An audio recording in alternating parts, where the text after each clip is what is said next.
Hi, my name is Jimmy Williams with NFL Draft Diamonds, and I have a diamond in the rough for you guys today that I want you to meet. He is an edge rusher. His name is Brendan Webb, and he is out of South Dakota. Nice to meet you, sir. Howdy, Jimmy. How you doing? Doing well. Appreciate the howdy. Not a lot of people give me an howdy. That's kind of funny.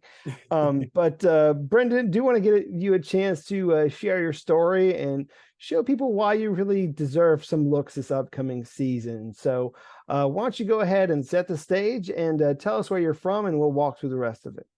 Perfect. My name is Brendan Scott Webb. I am from Las Cruces, New Mexico. My family and I grew up there until roughly when I was around 12, and we moved to Hutchinson, Kansas, where I went to the school district of Buhler. I spent most of my time in Buhler, Kansas as a football nut and a track athlete because I love dude track is so nothing. Anyway, but I did football and track most of the time. High school hit, and that's where everything just I fell in love with football tenfold.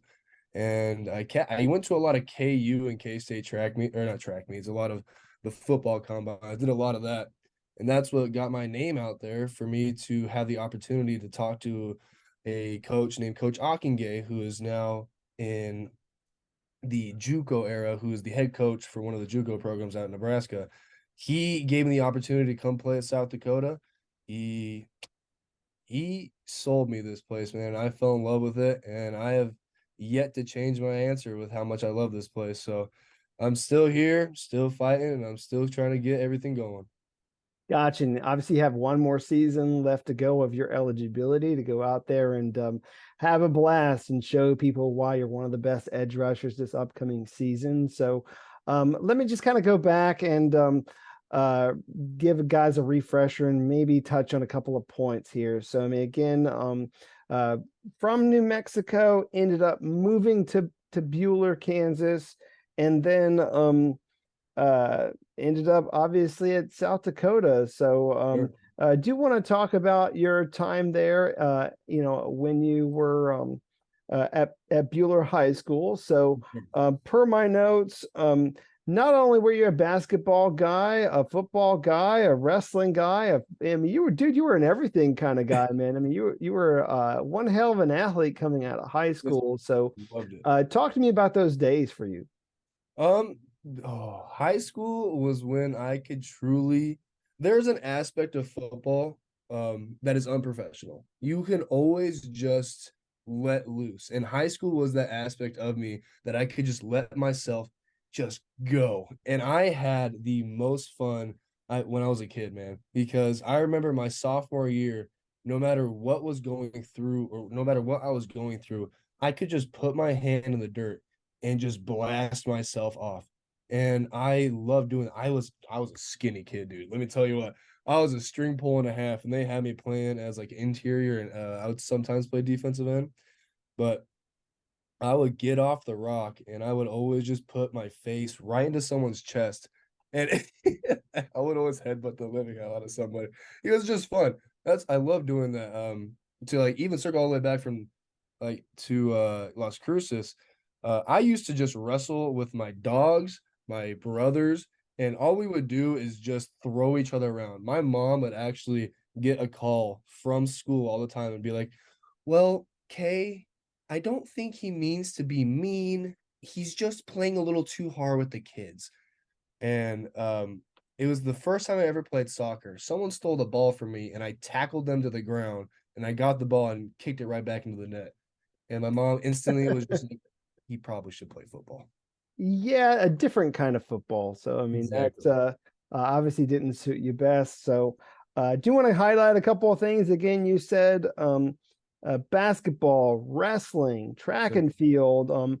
Bro, some of your track and field numbers were insane. So I do want to kind of mention the stuff that I was able Yeah. to find for you. So um shot put thrower, obviously for Yes, a guy sir. your size, sounds great. Sure. About 51 feet, which is actually a very respectable number. Um, so I'm guessing you looked at on Max 57. Preps. Was it on Max Preps, right? It was on one of them, dude. I don't Yeah. know which I don't what. know what about them small Kansas schools Max Preps is not a big fan of. But what's it called? It was 57-1, And Yeah. then I'm guessing you're going to talk about the It, other number that I well, want the to. other number that I have for you is your triple jump, which I Oh, feel like your triple jump is good for a guy your size, man. I mean, again, when a guy is able to go out there and have a 57 shot, showing, he's got the upper body and then go out there and do like a triple jump of what is it, 45 yes, feet, sir. 8.5 inches. Yes, Um, sir. oh my God, what in the world? I mean, what kind of athlete am I looking at? I mean, that's what I'm trying to figure out. I mean, I'm trying to figure out what I'm going to do with this guy. Like, if I were to transition him from that and onto the football field, is he a defensive guy? Is he a guy that can go out there and be a wide receiver? I mean, dude, this is one hell of an athlete coming out of high school. Sir, thank you. Talk to me about it. I oh I absolutely loved just doing track because for that simple reason. Like I also was in the 4x1. I was the second and third leg for the 4x1 while also still throwing javelin. But shot put was my area of expertise, man. Every time I got to throw that metal ball, that rock, I felt like a full Viking. Dude, it's just that you get that from the Celtic age, man. It just it's so awesome, man. But then it was my freshman year, and my mom was a freak athlete. Um, every sense of the word. My mom wasn't a thrower; she was a jumper and a sprinter. Hmm. She has records in the Junior Olympics that I'm positive still hold up because she was just that freaky. She was long jump and high jump focused, and I was like, I want to be like my mom because she's badass, and so I looked into long jumping. We had a long jumper who was actually really good, and as a young kid, you want to have the spotlight. As also the youngest, I want to have the spotlight. And so I looked into triple jump and I fell in love with that because I was naturally able to be so explosive with it. And the rhythm component of triple jump is just so fun. You can't just exceed in one part of the jump. It's literally called triple jump for a reason. You have to exceed in all three of the main phases of the jump. So when I jumped off my right leg, bounded through my left, and then jumped off my left into the dirt, there was there was a synergy with that I was able to just be constantly explosive and like being able to control how explosive I was so much fun in that aspect. Cool. And you're flying, man. I mean, you're boom, boom, boom. I mean, Yeah. it's just perfection out there. But anyhow, let's shift gears a little bit. I mean, because obviously you're not a track guy. I mean, Yep. obviously, did want to follow in your mom's footsteps, being an excellent track and field athlete, but decided to pursue football. Yes. And of course, out of high school, I don't know, man. I mean, was South Dakota like your only offer? Because I mean, dude, there's a guy here who's very athletic. I mean, I'm sure you had other offers too. Yes. Illinois State offered me. I will say this. I was not smart in the recruiting process. I did not know how to sell myself for the simple aspect of I just didn't know what to do. My mom was she was a single mother of three, and she just was working all the time, trying to make money for all of us, while I was also still working, trying to help pay rent. And when we weren't busy, we were doing something football related just so I can get my name out there. And it didn't help that I was skinny. I was very, very skinny as a kid. I was like 195 pounds to like Mm. senior year. And in that market, you're taking a gamble on a kid that you don't know is going to be able to gain weight. And mind you, now I'm like 260 and I've eaten a lot of food to get there. And so it's it was a battle. But I had Illinois State offer me. Wyoming looked at me for a little bit, and KU was interested. K State had a little bit of a conversation, but the University of Northern Colorado, I believe, was going to offer me, but like I said, due to my ignorance and not knowing how to just go through this process, I missed a chance to get an offer from them. Yeah, but I mean, obviously you ended up there at South Dakota, and Yeah. like you had started us out with, I mean, a decision that you you haven't regretted. So, Oh, yeah. when you talk to people about South Dakota, or maybe just kind of give me a sense, man, for people who have never stepped foot on that campus, what makes it so special? South Dakota is a place where you can be honest with yourself and you can feel at home. South Dakota has taught me many things about myself that have helped me grow into being a young man to then hopefully pursue more. I want to pursue more for athletics. I want there to be more mental health resources. I want there to be more. I love football for the simple fact that football taught me that I can be me and not regret being me. And South Dakota has helped me learn that. South Dakota has put everything in front of me that I've ever needed. Um, there was a young lady here. Her name was Dr. Kim Greaves. She has since resigned and gone to STSU. Amazing woman. But she has helped me in many ways because I actually got into contact with a place called the Lost and Found Association. The Lost and Found Association is a suicide prevention and mental health resource association based out of Sioux Falls, South Dakota. And they have a chapter club here that I got very involved with. And that actually led me into getting very, very involved with athletics within or mental health within athletics. And that's a huge passion of mine because I want to get as far as I can with football and instill mental health into the NFL. NFL is doing an amazing job with that right now. I've heard just great things. I've looked into their mental health committee, and it's just the head psychiatrist on there is ridiculously smart. I read one of her papers and I was like, oh my goodness. And it's just everything with that. I'm seeing a lot of great things come from that, and looking up at the mountain that I'm looking at. There's people at the peak of it, and I admire where they're at, and it just makes me want to just climb that mountain even more. Great. Let's kind of turn things back to football because I Sorry. mean, no, it's fine. I appreciate it because it gives us some insight as to other things that you're pursuing. I mean, Yes. again, obviously you are pursuing, football, but also Yes. the mental health aspect of things. So, when we look at you as an athlete, as a guy who is currently playing edge rusher there Yes, at sir. South Dakota, describe yourself a little bit for people who have never seen you. I mean, where are you lining up? What are you doing? Sure. What kind of athlete are you? So the athlete that I am is a man who can control the line while also being able to drop back and control the flats. I'm a man who can get off the ball as aggressive as possible and put my foot in the dirt to then get back so I can stop a pass or stop a boot, man. Um, I am primarily a stand-up defensive end going against the offensive tackles, either right or left, and I am on the weak side of the ball. And so whenever I have that opportunity, I will be sorry, I gotta get the light back on. There we go. Whenever I'm standing up against the ball, I get to go up against very large guys and then immediately drop back and then go against people who are pushing a 4.2, 4.3 40. So I have the gracious opportunity to go against people who are on the widest spectrum of athleticism. And that pushes me to be even more of a broad athlete. And so that's what I can describe myself as.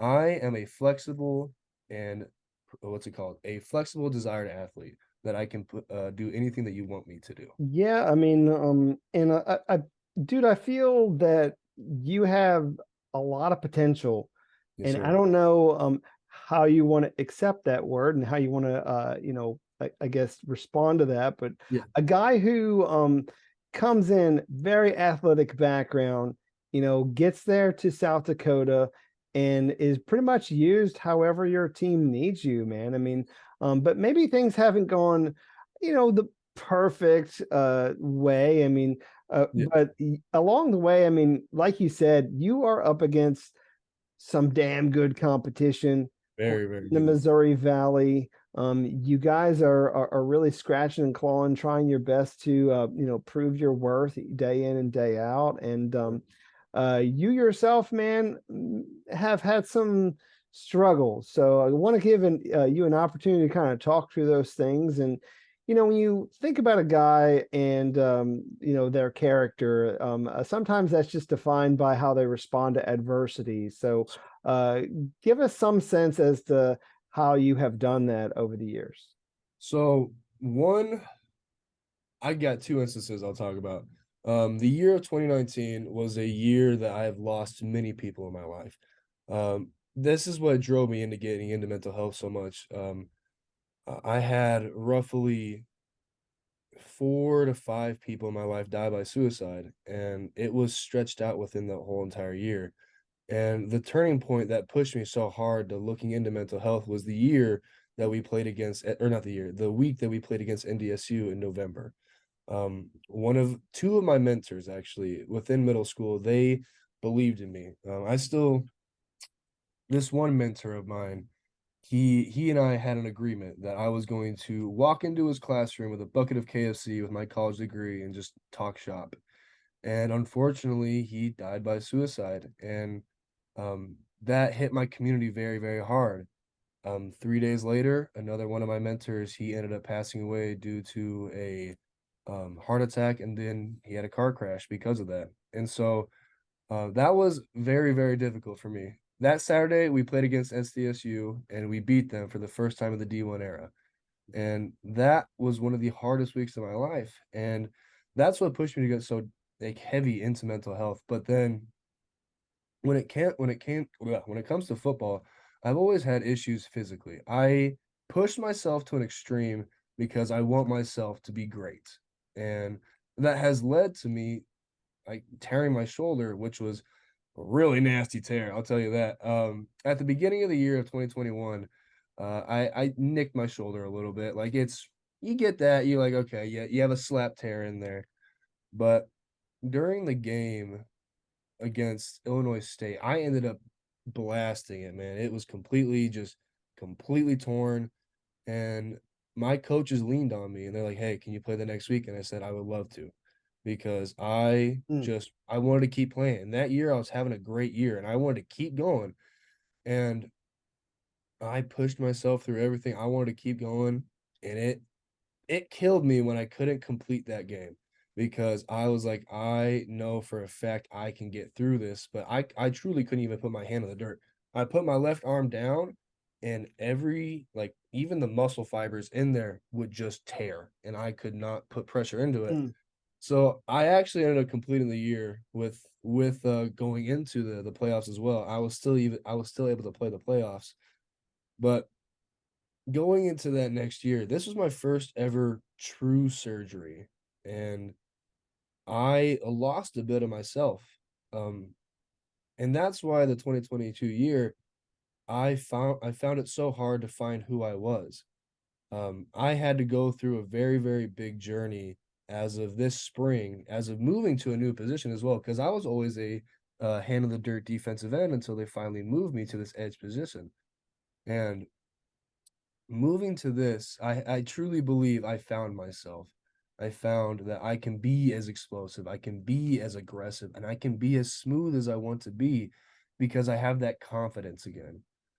I never understood how some people with injuries can just do this and this until I finally got injured and I was like, there's an aspect of yourself that you lose. And I lost that sense of self and I said, all right, it's time to buckle down, get going crazy. And now I've been doing a lot of great things with the way I've been playing football, man. I can throw like I can a little subtle play. I'm about to throw 275 pounds over my head with a snatch, and I'm gonna hit that. I hit 265, and I'm like I'm 10 pounds away from hitting 275, and that's also dude bodybuilding or not bodybuilding. Powerlifting is so fun. The numbers you can put in the weight room is it's so fun, man. And so doing all that stuff, just getting my shoulder right, getting my head right has made me I'm so excited for this season, man, because it's that guarantee that I can't wait to just go crazy with. Yeah, I mean, and just kind of along those same lines, I mean, Brendan, I just kind of feel like you're one of these guys who hasn't hit it yet. I mean, for whatever it's worth, and you've been, hitting these snags, man, things holding you back. I mean, and even as everything is holding you back, I mean, you're still trudging forward, finishing games, finishing seasons, and hopefully putting yourself in a position where you can be competitive amongst your opposition. I mean, Sure. obviously, last year didn't pan out exactly the way you want, Exactly. Previous year, you guys did make it to the playoffs, and so Sure. it's certainly possible for you guys to see it once again. I mean, Sure. other than the obvious, I mean, do you have any other personal goals this season? Oh, I have quite a few actually. Um, I want to be able to instill leadership and just a sense of love for the game within our freshmen. Um, when it comes to like the cookie cutter number goals, I would love to get 10 sacks. I would love to have 13 TFLs. I would love to have what's it called? I would love to have a lot of rushing the quarterback. I just want to have a lot of quarterback hits. I Of hate course. quarterbacks, man. That's good. It's good to have Yeah. that sort of feeling about them guys. I, You I know how it is. You get how it is. I have respect for tight ends and I have respect for the running backs, but every time I see a quarterback, I'm like, I love you, but I hate you. But I love you, but you know. But I Well, always some other goals I have. I definitely I want us to win a ring. South Dakota has paid dividends towards me, and I want to pay it back by getting this place the recognition that it deserves. SDSU has that attention. USD deserves that attention because of the hard work, the adversity, and everything that we've been through. And now it's time for us to show that. And the leadership team and we wholeheartedly believe that we are going to put our name on the map and put a ring on Coach Nielsen's finger because he deserves it. awesome. I mean, again, obviously that's where you're trying to get to this upcoming year, but along the way, man, I know you've been a part of a lot of great moments. Can you maybe share like your favorite moment so far? Maybe if there was that one guy that you did get a sack on or something, can you maybe share one of those plays? My favorite, so this is my favorite game. It was against you and I during 2021 when I went up against Trevor Penning.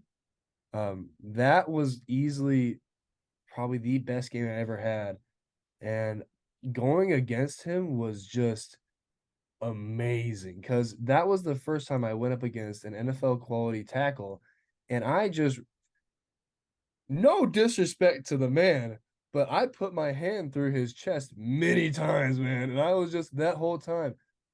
There's one specific play during that. We had this one play. It's we switch, and so of course it's a game, Sure. but I ended up trying to tackle too high on the quarterback, and I missed. And I immediately just got up and just started sprinting towards the guy. And I got the sack, but I almost got the ball out of his hands. Mm. And Coach Nielsen pulled it up and he's like, "This is a lunch pail play." And he and I were talking. He's just like, "You never gave up. You legit." Some people would just hit the ground, lay there, and then get up after the play. I hit the dirt, got up immediately, and started sprinting the guy down. And then also one of the Jake Matthews, he ended up, or no, it was Jack Cochran actually. Jack Cochran ended up getting a um oh goodness. Also, I can't words are so hard for me sometimes. Fumble, forced fumble, He or didn't get a forced fumble. He caught the ball. Wow. Good Lord. Anyway, but interception. thank you. Goodness gracious. He got an interception, and I was blocking some random tackle, and I was like, "Holy crap, you have an offensive tackle now!" I felt amazing. And then I remember I pancaked him, and the offensive line coach for us goes like, "That'd be a sticker, you know that, right?" I'm like, "Dude, I would love to have a pancake sticker on my helmet." Well, I don't know, maybe given the circumstances, I mean, we have a guy here who's willing to throw a block, Yes, who can pancake a guy. I mean, shoot, like maybe in like a goal line situation, like we'll put you yes, in there sir. as like the third tight end. I mean, Oh, I what would the love hell, that. right? I would love to Um, do that. that would be fantastic. So, but hey, Brendan, as we start to switch gears, I do want to get a chance to talk about something that's not football for just a few minutes. So, uh, give me something, whether it be your hobbies, your if you have any other talents that people don't know of, or any other passions. I mean, can you give me a couple? So I love storytelling and creating stories. So I'm into so you know what Dungeons and Dragons are, correct? Yeah, I absolutely love doing stuff like that, man. I have a group of other players that we go into my garage and we actually play D&D. And I have this huge story that I've created. Like, I'll show you something really cool actually. I have this like metallic D20 that's Okay.